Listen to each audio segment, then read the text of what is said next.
কৃষ্ণ হরি বল ভক্তমণ্ডলী, সকল ভক্তবৃন্দের শ্রীচরণে আমি একদমের শতকোটি দণ্ডবত প্রণাম ভক্তি গ্রহণ করবেন। আজকে আমরা আস্বাদন করব পুরী ধামের বর্ণনা সম্পর্কে, শ্রী শ্রী জগন্নাথ দেবের লীলা কথা।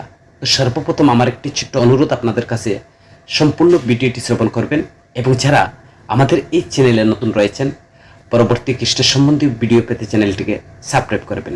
হরে কৃষ্ণ ভক্তমণ্ডলী, পুরী ধামের বর্ণনা সম্পর্কে স্কন্দ পুরাণের উৎকল খণ্ডে উল্লেখ করা হয়েছে যে এই জগন্নাথ পুরীর পরিধি 10 যোজন অর্থাৎ 80 মাইল বা 128 কিলোমিটার অবধি বিস্তৃত এবং বালুকাময় ভূভাগ দ্বারা পরিবেষ্টিত।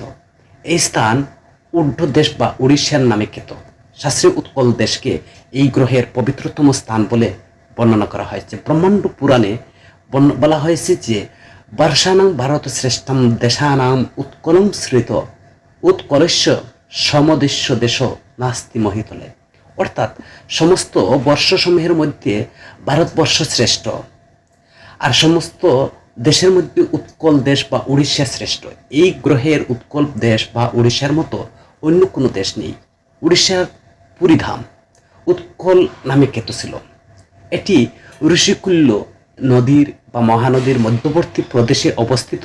পূর্বে এটি উৎকল নামে পরিচিত ছিল। স্কন্দ পুরাণে উৎকল প্রদেশের মহিমা বর্ণনা করা হয়েছে, আর এই পুরাণ অনুসারে দক্ষিণ মহাসাগরের তটদেশে স্থিত উৎকল পরম পবিত্রকারী স্থান।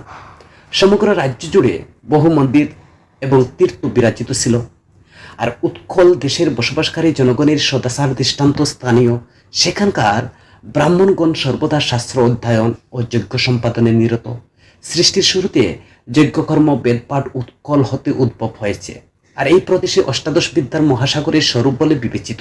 শ্রীনারায়ণের আজ্ঞায় উড়িষ্যার প্রতি গৃহে লক্ষ্মীদেবী বিরাজ করেন, আর এই রাজ্যের জনগণ অত্যন্ত বৃণীত ও স্বভাবগতভাবে লজ্জায়ন। তারা রোগ ব্যাধি মনোবিকারের থেকে তারা মুক্ত।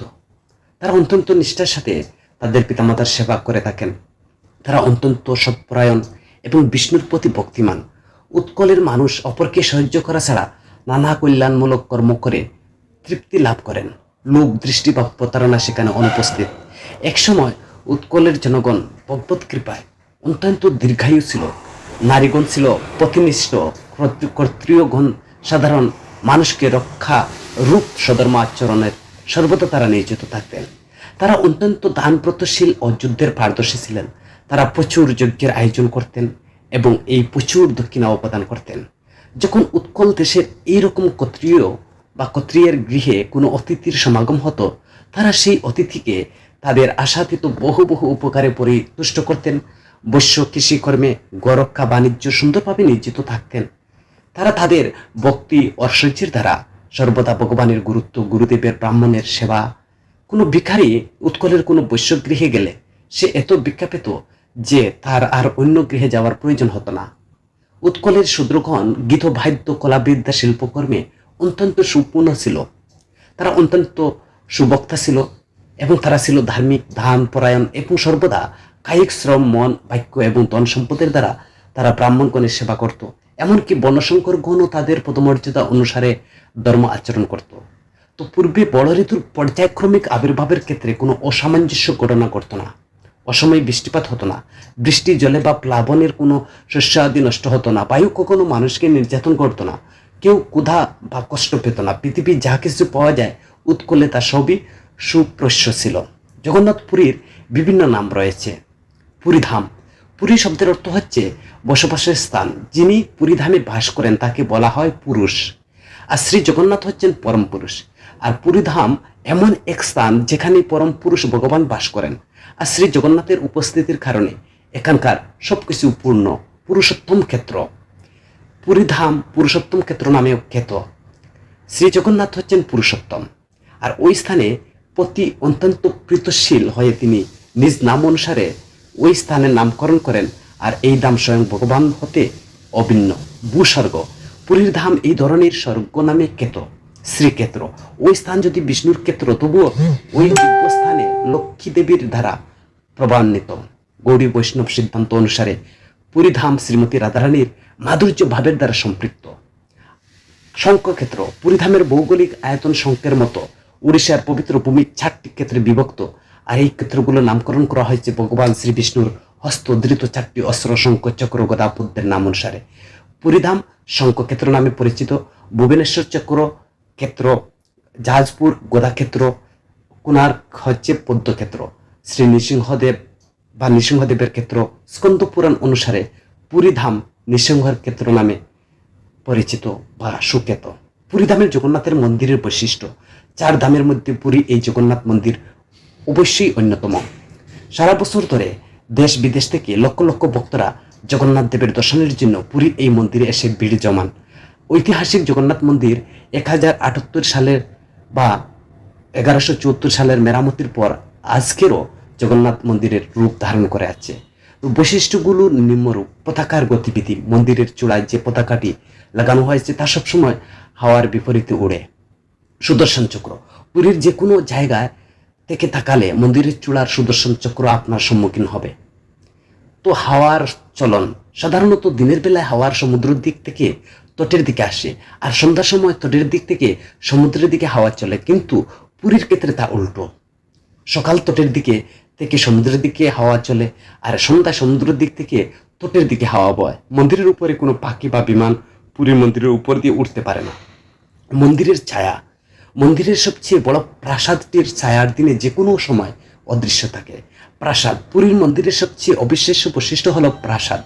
সারা বছর ধরে সম পরিমাণ প্রাসাদ রান্না করা হয়, কিন্তু একই পরিমাণ প্রসাদ দিয়ে কয়েক হাজার মানুষ হোক বা 20 লক্ষ মানুষকে খাওয়ানো হোক, শুধু প্রসাদ কখনো নষ্ট হয় না বা কখনো কম পড়ে না। রান্নার পদ্ধতি, মন্দিরের কৌশলের একটি পাত্র বা হেসেলের একটি পাত্রের উপর এমন একটি বা 7টি পাত্র আগুনে বসানো হয় রান্নার জন্য, আর এই পদ্ধতিতে যে পাত্রটি সবচেয়ে উপরে বসানো থাকে তার রান্নার সবার আগে হয়, তার নিচে, তারপর নিচে, তারপরে, এইভাবে করতে করতে সবচেয়ে দেরিতে সবচেয়ে নিচের পাত্রে রান্না হয়। সিংহদ্বারের সিঁড়ি, মন্দিরের ভিতরে সিংহদ্বারের মন্দিরে প্রবেশ করার পর প্রথম সিঁড়িতে পা রাখার সঙ্গে সঙ্গে সমুদ্রের আওয়াজ শুনতে পারবেন না, কিন্তু ওই সিঁড়িটি টপকে গেলে আবার সমুদ্রের শব্দ শুনতে পাবেন। সন্ধ্যাবেলা এই বিষয়টি সবচেয়ে বেশি পরিলক্ষিত। নবকলেবর, সাধারণত কোনো মন্দিরের বিগ্রহ নয় পাথর নয় ধাতুর দিয়ে তৈরি করা হয়, কিন্তু পুরীর মন্দিরের জগন্নাথ, বলরাম, সুভদ্রা 3 জনেরই বিগ্রহ কাঠের তৈরি। প্রত্যেক 12 বছর পর একটি গোপন রীতি মেনে জগন্নাথ, বলরাম, সুভদ্রা নতুন শরীরে দেওয়া হয়, নতুন রূপে তৈরি করা হয়, তাদেরকে বলা হয় পুনর্জন্ম তথা নবকলেবর। বিশেষজ্ঞরা বলেন, মন্দিরের মুখ্য পুরোহিত স্বপ্ন আদেশ পান যে গাছের কাঠ দিয়ে নবকলেবর হবে তা কোথায় পাওয়া যাবে, আর সেই গাছের কিছু বিশেষত্ব থাকতে পারে। গাছটি নিম গাছ হবে, কিন্তু তার চন্দনে গন্ধ থাকবে, গাছের শঙ্খ চক্র গদা পদ্মের চিহ্ন থাকবে, আর সেই গাছে যে কোনো দিন কোনো পাখি না বসে, পশু না চড়ে, আরও গাছটি সাপের ঘেরা রাখবে। মন্দিরের রূপ, এখানকার জগন্নাথ মন্দিরটির সঙ্গে প্রথম তৈরি হয় পুরীর মন্দিরের অনেক তফাৎ। শুধু মূল মন্দিরটি তৈরি করা ছিলেন তিনি ইন্দ্রদুম্ন, কিন্তু পরে তৎকালীন সম্রাট শাসকের নেতৃত্বে ক্রমে মেঘানন্দ, পাশেরি, মুখশালা, নটমণ্ডপ প্রভৃতি আরো বহু সম্পদ সংযুক্ত ছিল। পুরীধামের রক্ষায় অষ্টশম্ভু শিবের সাথে সাথে অষ্টমহাবীর হনুমান পুরীধাম রক্ষায় নিয়োজিত রয়েছেন। এই মহাবীরগণ হচ্ছেন সিদ্ধ মহাবীর, দরিয়া মহাবীর, কানপাতা মহাবীর, বর্গীয় হনুমান, মৎস্যনীয় মহাবীর, পঞ্চমুখী মহাবীর, ফতে মহাবীর এবং শিরুলি মহাবীর। শ্রীমন্দিরের যে সুরক্ষার জন্য হনুমান মন্দিরের 4 পার্শ্বে পাহারা দিচ্ছেন। সিংহদ্বারে জগন্নাথের মন্দিরের প্রধান প্রবেশপথ, পূর্বদ্বারে রয়েছে ফতে হনুমান, পশ্চিম দ্বারে রয়েছেন বীর বিক্রম হনুমান, উত্তর দ্বারে রয়েছেন তপস্বী হনুমান, দক্ষিণ দ্বারে রয়েছেন কানপাতা হনুমান, বড় ভাই হনুমান। তো কানপাতা হনুমান সম্পর্কে আজকে আমরা আস্বাদন করব। কানপাতা হনুমান, এই হনুমানের একটি সুন্দর কাহিনী রয়েছে। মহাসাগরের তীরে জগন্নাথ মন্দিরে অবস্থিত সমুদ্র মন্থনের সময় লক্ষ্মীদেবী আবির্ভূত হন। ভগবান তাকে বিবাহ করেন। সাগর কন্যাকে বিবাহ করার ফলে ভগবান সাগরের জামাতা হলেন, আর মহাসাগর হলেন শ্রী জগন্নাথ দেবের শ্বশুর। তো রাত্রিবেলায় মহাসাগরের তরঙ্গ বেলায় একটি জোরালো শব্দ করে, যা সারা পুরীতে শোনা যায়। একই সময় এই শব্দ তরঙ্গ জগন্নাথ দেবের মন্দিরে প্রবেশ করে এবং জগন্নাথ নিদ্রায় বিঘ্ন সৃষ্টি করে। আর শ্রী জগন্নাথ দেব সমুদ্রকে আদেশ করেন এমন কোনো শব্দ না করতে যা তার নিদ্রার ব্যাঘাত সৃষ্টি করতে পারে, কিন্তু সমুদ্র তা শুনল না, বরং তার শব্দ তরঙ্গ আরো বাড়িয়ে দিল। তখন জগন্নাথ হনুমানকে খবর দিল এবং বললেন যাতে সমুদ্র শব্দ মন্দিরে না আসে, সেই ব্যবস্থা করতে। তখন হনুমান তার ডান কান পাতালেন আর সমস্ত শব্দ তরঙ্গ নিজের কানে ঢুকালেন। আর সেই থেকে তটভূমিতে সমুদ্রের তরঙ্গ ভঙ্গের শব্দ আর কখনো জগন্নাথ মন্দিরে প্রবেশ করেনি। তো শ্রী জগন্নাথ দেবের যে তার ভক্ত হনুমানকে দক্ষিণ ধারে পাহারাদার নিয়োজিত করেছিলেন বলে সেই যে সবসময় সতর্কভাবে সমুদ্রের ধ্বনির দিকে মনোযোগ রাখে এবং কোনো শব্দ যেন মন্দিরে প্রবেশ করতে না পারে তা নিশ্চিত করেন। কান পাতা শব্দের অর্থ হলো কানকে শব্দ শ্রবণে নিরত রাখা। আর সেই জন্য এই দ্বারের পাহারাদাররত হনুমানকে বলা হয় কান পাতা হনুমান। পুরী ধামের যে রক্ষায় বর্গীয় হনুমান। জগন্নাথপুরের আরেক নাম হলো শ্রীক্ষেত্র। শ্রী শব্দের অর্থ হচ্ছে শ্রীদেবী বা লক্ষ্মী দেবী, যিনি ভগবান শ্রী বিষ্ণুর স্বরূপ শক্তি। যে ভূমিখণ্ড শ্রী শক্তির প্রভাবিত আর সেই ক্ষেত্র শ্রীক্ষেত্র নামে প্রসিদ্ধ। শ্রীদেবী শ্রীমতী রাধারানীর অংশ প্রকাশ। আর যেসব ভক্তগণ মাধুর্য রসামৃত বা মাধুর্য রসে যারা ভগবানের আরাধনা করেন তাদের মত অনুসারে এই ক্ষেত্র সর্বোচ্চ স্তরে সেবাভাব প্রকটিত হয়ে করেছেন মাধুর্য এবং ঔদার্য।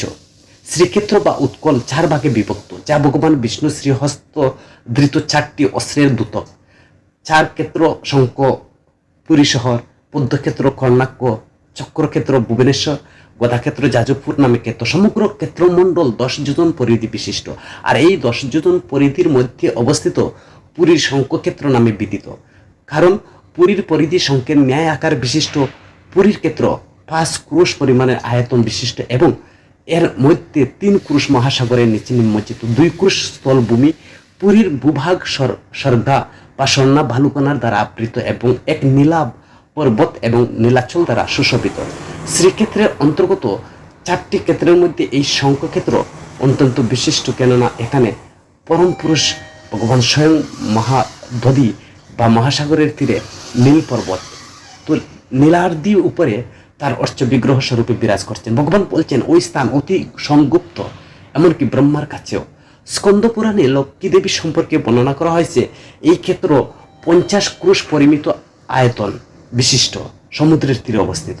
আর এই পঞ্চক্রোশের মধ্যে দ্বিকোশ পরিমিত স্থলভাগ সমুদ্র তটভাগে অবস্থিত এবং সুনির্মল, অতি পবিত্র। আর ওই স্থান স্বর্ণ বর্ণ বালুকার সমাবৃত নীল পর্বত দ্বারা সুশোভিত। সাক্ষাৎ নারায়ণ এখানে বিশেষ রূপে বিরাজ রয়েছেন। আর এই শ্রী মন্দিরের বা জগন্নাথ মন্দিরের পাহারা দেওয়ার কাজ শিব হনুমানকে দিয়েছিলেন। আমরা শুনেছি পূর্বে কানপাতা হনুমানের কাহিনী।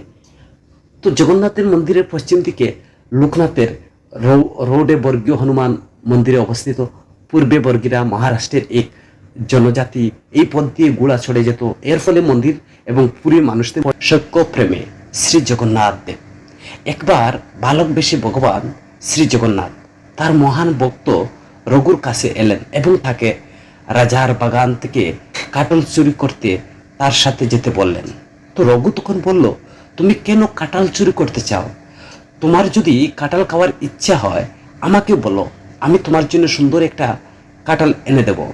তো বালকরূপী জগন্নাথ বললেন, এইভাবে আমি আমার ভক্তের কাছ থেকে সব কিছু নিয়ে থাকি, আমার সব কিছুই আছে। মা যশোদা আমাকে কত ননি মাখন খাওয়াতো, আমাকে আনন্দ দিত, কিন্তু তবুও আমি অন্যের বাড়িতে মাখন চুরি করতাম। আর চুরি করা দ্রব্য ভোজনের বিশেষ আনন্দ আছে। আজ তোমাকে আমি উপলব্ধি করাবো চুরি করা কি আনন্দের, আমার সঙ্গে এসো। তো আনন্দিত হয়ে রঘু প্রভুর প্রস্তাবে সম্মত হয়ে এবং তার সঙ্গ নিল। তো তারা উভয়ে চুপিসারে রাজার বাগানে প্রবেশ করলেন। তো জগন্নাথ রঘুকে বললেন, তুমি গাছে চড়বে আর আমি মাটিতে দাঁড়িয়ে থাকবো, আর তুমি সবচেয়ে সুন্দর ও বড় কাঁঠালটি পারবে আর আমি মাটিতে ফেলবো। তো আমি এখন দাঁড়িয়ে ধরবো, তারপর আমরা উভয় কাঁঠাল নিয়ে পালাবো।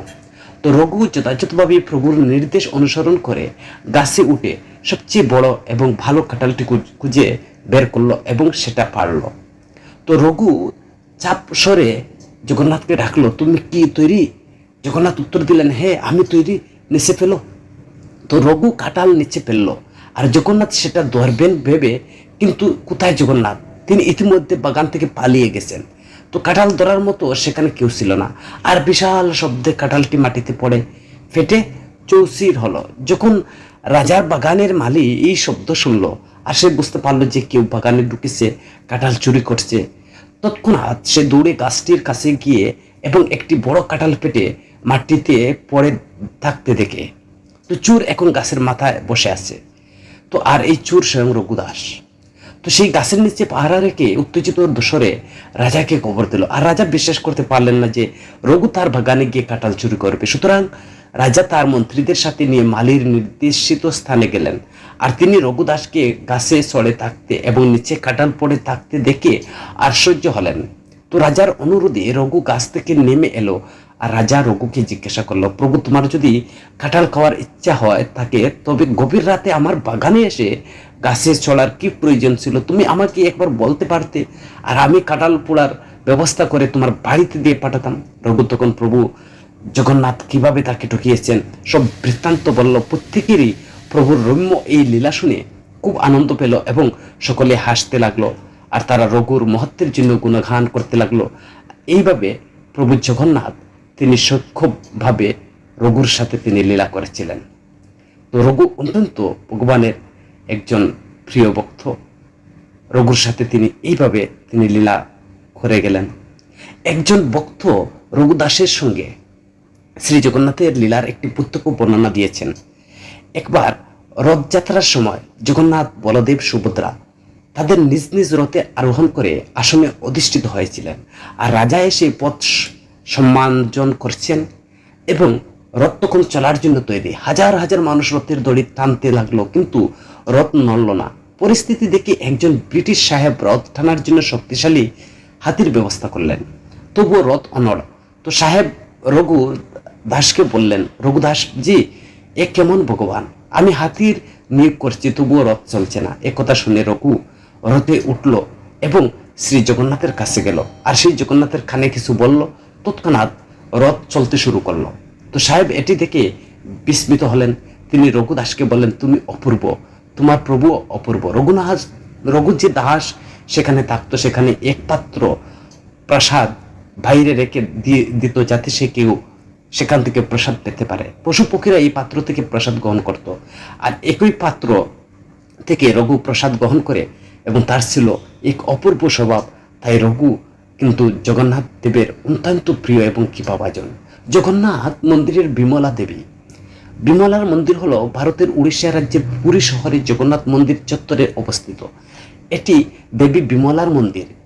সনাতনীরা এই মন্দিরটিকে একটি শক্তিপীঠ বা শান্ত সম্প্রদায়ের কাছে পবিত্র প্রধান তীর্থগুলোর মধ্যে অন্যতম মনে করে। আর বিমলা মন্দির জগন্নাথ মন্দিরের চত্বরের ভিতরের অংশে দক্ষিণ পশ্চিম কোণে এবং জগন্নাথ মিনারের পশ্চিম কোণে অবস্থিত। আর এই মন্দিরের পাশে পবিত্র জলাধার রোহিণী কুণ্ড অবস্থিত। আর মন্দিরটির পূর্বমুখী এবং বেলের পাথর এবং ল্যাটেরাইটে নির্মিত।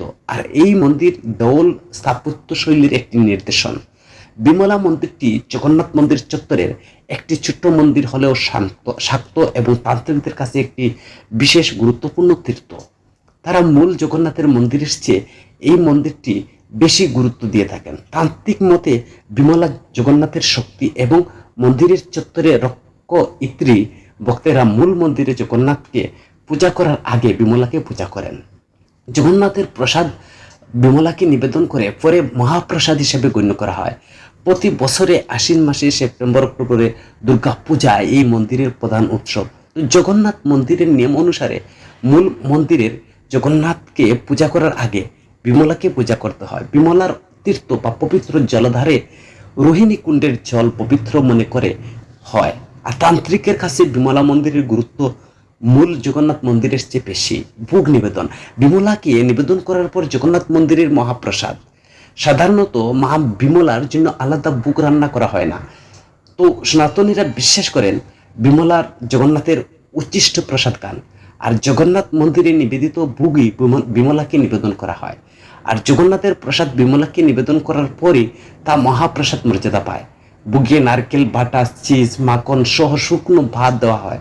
তারপর সেই প্রসাদ আনন্দে মহানন্দে বাজারে বিতরণ করা হয়। তো এইভাবে বিমলা মন্দিরে জগন্নাথের লীলা প্রদর্শন। জগন্নাথ মন্দিরের যে ইতিকথা, জগন্নাথ মহাপ্রসাদের যে ইতিকথা, জগন্নাথ মহাপ্রসাদ কেন আনন্দবাজারে বিক্রি হয়, তো অন্য কোনো মন্দিরে তো হয় না এমন। তো নারদজি একবার বৈকুণ্ঠের মধ্যে এমন এক সময় গেলেন, সেই সময় কৃষ্ণ ভোগ গ্রহণ করেছিলেন। তো নারদজি কৃষ্ণের প্রসাদ পেয়ে পুলকিত হয়ে গেলেন। আর এই রকম প্রসাদ তিনি কোনো দিন পান করেননি। আর প্রসাদ পেয়ে নারদজি আনন্দে হরিধ্বনি করতে লাগলেন। এখন তিনি ভাবছেন এই আনন্দ কাকে দেওয়া যায় বা কাকে ভাগ করা যায়। তো এইভাবে তিনি এলেন কৈলাসে। এই সময় মহাদেবের সামনে তিনি আনন্দে নৃত্য করতে লাগলেন। আর শিব বললেন, নারদ, তোমার এই অবস্থা তো আগে কখনো দেখিনি। জানি হরির গুণ গাও এবং তা গেয়ে আনন্দ পাও, কিন্তু আজকে একই অবস্থা কেন?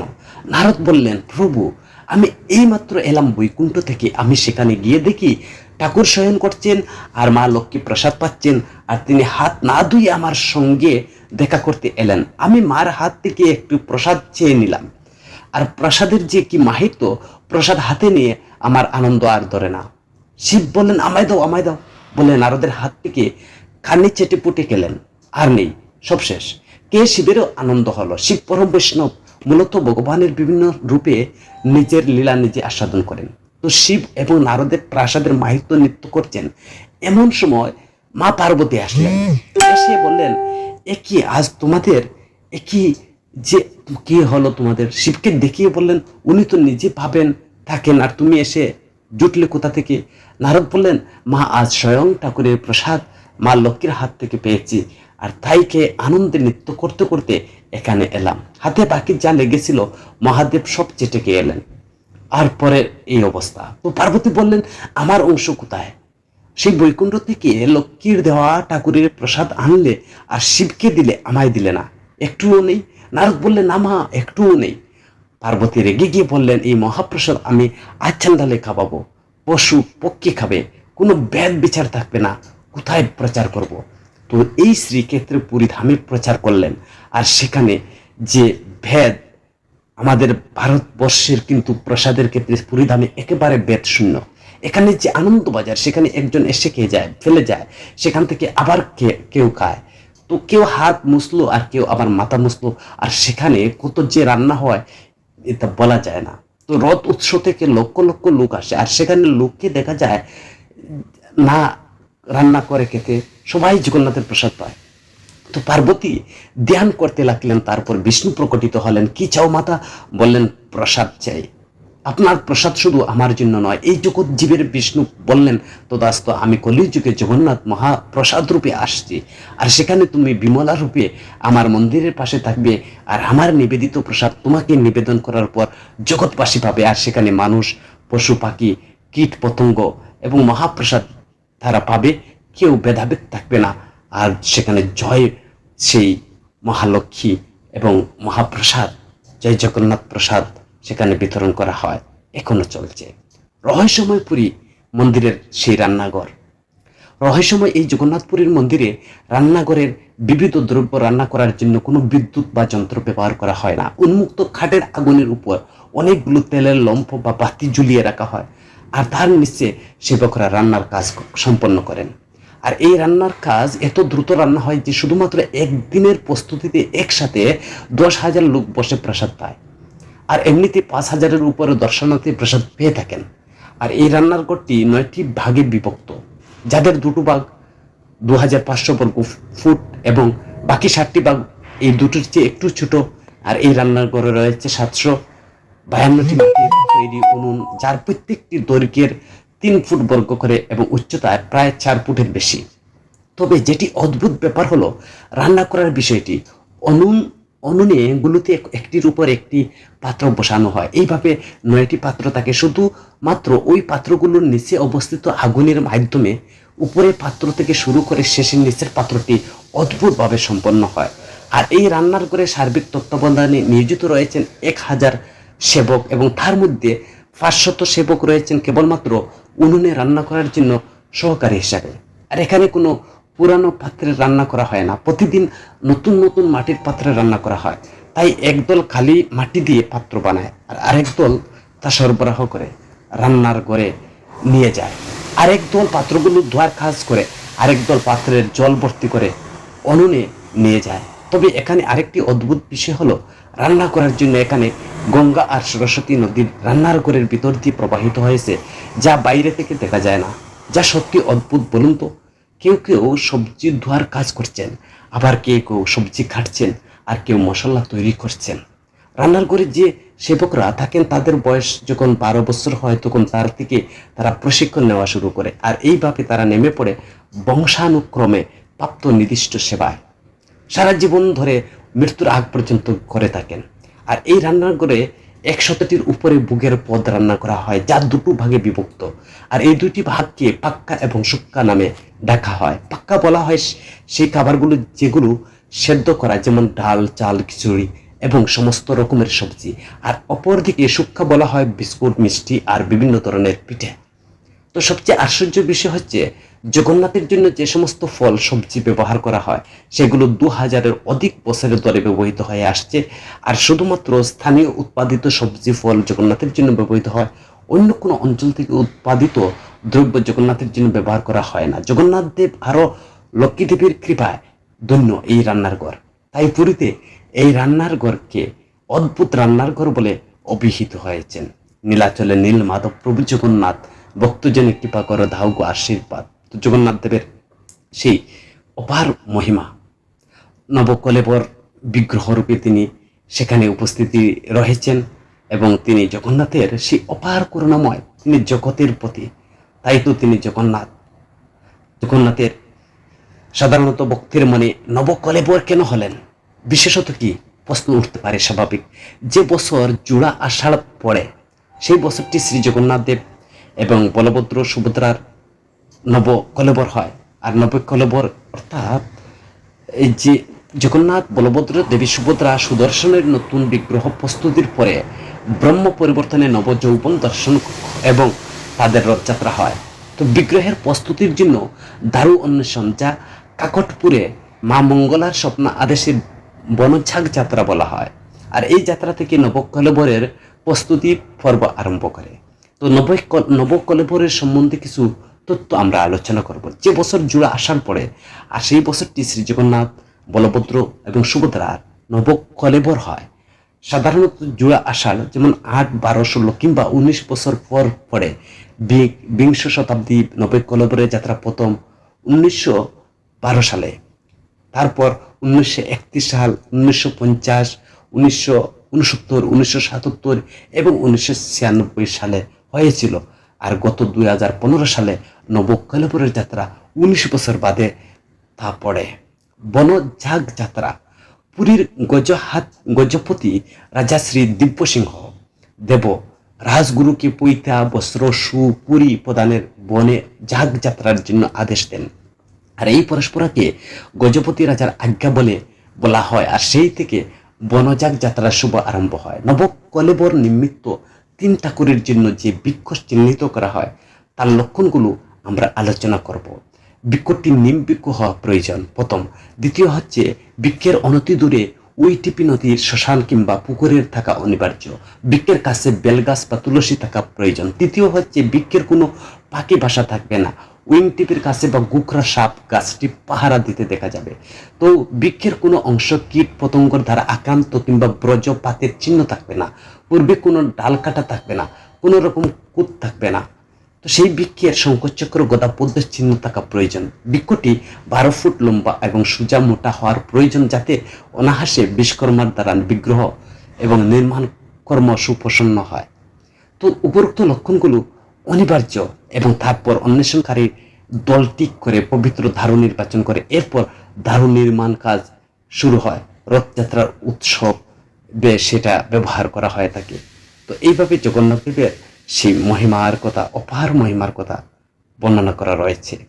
শাস্ত্র আমাদেরকে সেই জগন্নাথ দেবের নবকলেবর এবং বিগ্রহের সমাধির কথা বর্ণনা করা রয়েছে। জগন্নাথ দেবের দ্বৈতাপতির সেবকরাই নবকলেবর ব্রহ্ম পরিবর্তনের দায়িত্ব পালন করেন।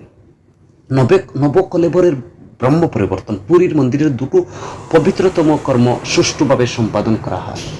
দ্বৈতাপতি সেবকরা এই কলির যুগে দেবীর মাঙ্গল্য স্বপ্ন আদেশে এইভাবে জানা যায় যে বিগ্রহ নির্মাণের উপযুক্ত নিম গাছের কোনো জায়গা পাওয়া যায়।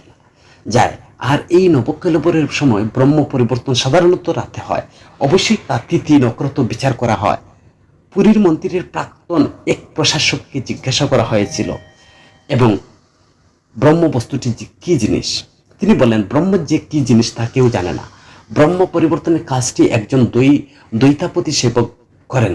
যখন পুরীর মন্দিরে কেউ থাকে না। পুরীর মন্দিরের 40 কিলোমিটার পূর্বে খাকটপুর নামে এক গ্রামে দেবী মঙ্গলার পূজা অর্চনা করেন আর এক দল দৈতাপতি সেবক প্রাচীন নদীর তীরে একসময় দেবী মঙ্গলা মন্দিরে ছিলেন। আর বন্যার জন্য ওই মন্দির কিছু দূরে সরিয়ে নেওয়া হয়। এখন মন্দিরটির মঠ হিসাবে ব্যবহৃত হচ্ছে। দেবী মঙ্গলার পূজার পর দৈতাপতির সেবক ওই মঠে নৃসিংহ মন্ত্র, স্বপ্নাবতীর মন্ত্র বারবার জপ করা হয়।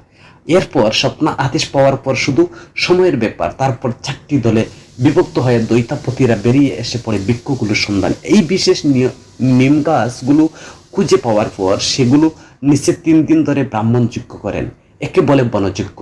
আর যজ্ঞের নৃসিংহদেবের নামে আগুনে ঘৃত অর্পণ করা হয়। যত উচিত পূজা অর্চনার পর গাছগুলো কেটে খাটের ঘাড়িতে চাপিয়ে পুরীর মন্দিরের কৈলিক বৈকুণ্ঠে আনা হয়।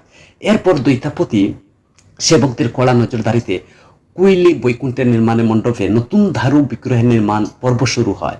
যারা 4 জন বিগ্রহগুলো নির্মাণ করেন তাদের বিশ্বকর্মা বলা হয়। এরা দৈতাপতির সেবক এবং বিগ্রহ নির্মাণ শুরুর আগে একবার পূজা হয়। বিগ্রহগুলো নির্মাণের জন্য মোট 13 দিন সময় দেওয়া হয়। আর বিগ্রহ নির্মাণ পদ্ধতি অনুযায়ী জগন্নাথ দেব, বলদেব, বলভদ্র এবং সুভদ্রা শ্রী অঙ্গগুলো 4-5টি ভাগে ভাগ করা হয়। শ্রীমুখ, হিয়া ও হৃৎপিণ্ড, পরিধাত পানা, কোমর এবং শ্রীপায়া, শ্রীচরণ। তো বিগ্রহগুলো ব্রহ্ম পরিবর্তনের জন্য প্রতিটি শ্রী অঙ্গের একটি ছোট গর্ত থাকে। শুদ্ধ আষাঢ় মাসে অমাবস্যার দিন চোখ বেঁধে ব্রহ্ম পরিবর্তনের কাজ সুসম্পন্ন করা হয় এক প্রবীণ দৈতাপতি। আর শোনা যায় ব্রহ্ম পরিবর্তনের কাজটি করার পর আর সেই দৈতাপতি বেশি দিন বাঁচেন না। এইদিকে কুহলী বৈকুণ্ঠের প্রায় 9 হাত গভীর এবং 6 হাত ব্যাসার্ধ একটি গর্তের রেশমের বস্ত্র, তুলো বালিশের 3 বিগ্রহ সুদর্শনকে শুইয়ে সমাধি বৈকুণ্ঠে বিগ্রহগুলো নির্মাণ শেষ হলে আনুষ্ঠানিকভাবে রত্নবেদিতে প্রতিষ্ঠার আগে তাদের অবয়বগত আরো কিছু প্রক্রিয়া থাকে। হরে কৃষ্ণ ভক্তমণ্ডলী, আমরা জগন্নাথ দেবের মহিমা কথা আজকের জন্য এখানেই বিশ্রাম করলাম। যদি ভিডিওটি ভালো লাগে আপনার পরিচিত বন্ধু বান্ধবের কাছে ভিডিওটি শেয়ার করবেন। হরে কৃষ্ণ।